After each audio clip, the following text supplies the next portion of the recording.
So, this winter, I took part in a time-honored COA tradition by acting as moderator of our all-college meeting. Now, being moderator involved a lot of responsibilities that are prime for whipping out in a resume or a job interview, things like facilitating discussions, coordinating with presenters, considering community concerns. But there was one other somewhat less impressive job: sending email announcements.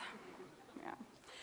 Every week, I'd type up the ACM agenda, address the email to students and staff and faculty, and somewhat apologetically hit send. Another day, another email. You all know how this goes. But then something happened. I got sort of competitive, though admittedly, I have no idea who I was competing against. But if I had to send out these emails, I was going to make them good. These would not be the everyday agenda-type emails. They would have substance. They would be fun. They might even have a joke. Okay, maybe. I was dreaming big here, but I was hoping that the 3 people that actually read their emails would get more than they expected when they opened these. So, I wrote the emails each week with the proper prescribed list of agenda items. Minutes? Check. Discussions? Check. Announcements? Check. This is all important business, truly, that helps this community run. But then I'd add a joke, commentary, a little aside. I snuck these in, half hidden, behind parentheses.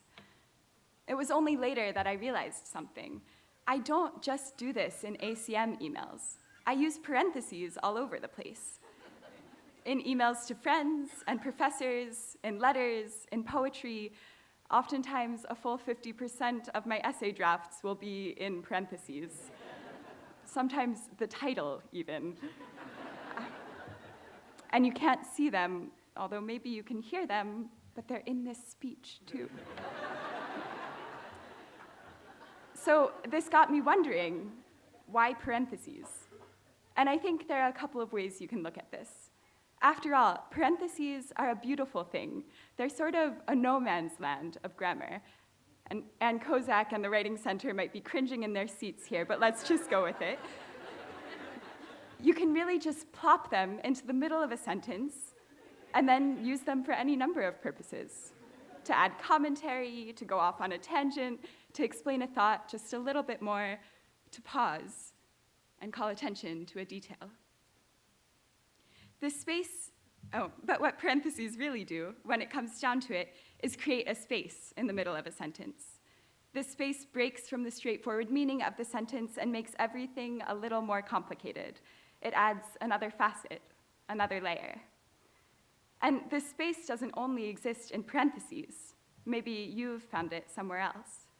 Maybe for you, it's in the footnotes that let you delve deep into the background details behind a fact, that let you describe the origin of an argument and cite the sources that led you there. Maybe it's the margins of a paper that you fill with questions and comments for the writer, turning an essay into a conversation. Maybe you find this space in the brackets that surround a controversial climate negotiation, a topic you devote yourself to with passion and energy to advocate and change. But wherever you found them, I think we can agree, it is the search for and exploration of these complicating spaces that speaks to our experience at College of the Atlantic. You can see it in our classwork. Every day at COA, we explore these spaces between our classes, in studying Jane Austen novels alongside evolution, or sustainable energy practices alongside Zen poetry. We're filling spaces between ideas with unexpected connections that enrich our education. The same happens here, I think, in conversations, where we make connections across the space in between different people and different viewpoints. And really, when you look for them, you start finding these spaces everywhere. In music, this might be the breath you take before starting to sing the next verse, or the improvised piano solo that never appears on the sheet music. In art, the space between perception and expression is explored in the sweep of a paintbrush or the click of a camera shutter. In science and math, we seek to describe our world in patterns, using data points and observations to map trends and make predictions. But these patterns don't come from the points themselves. They emerge only when you connect the points, moving across the space in between. In short, our education at COA isn't about the straightforward story. Here, we have learned to tell the story of these other spaces. We've learned to pepper our sentences with parentheses and footnotes, brackets, and margin comments. And we haven't done this alone. I want to take a moment to say from the bottom of my heart, thank you to everyone who has supported and challenged and inspired us along this journey. With your help, we've learned how to see the world through these complicated spaces in between. We're incredibly lucky because we've gotten to spend the last several years in a place where we're encouraged to do exactly this.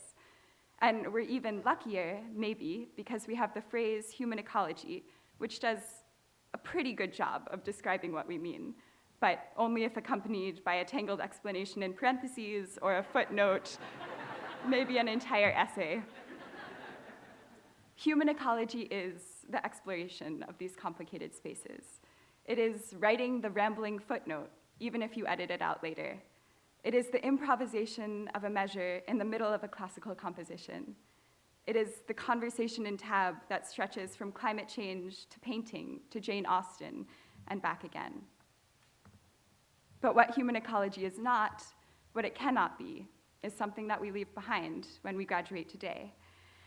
And so, as we, the graduating class of 2015, move forward, I hope we keep finding those in-between spaces, keep complicating the straightforward story, and keep paying attention, always, to the parentheses. Thank you.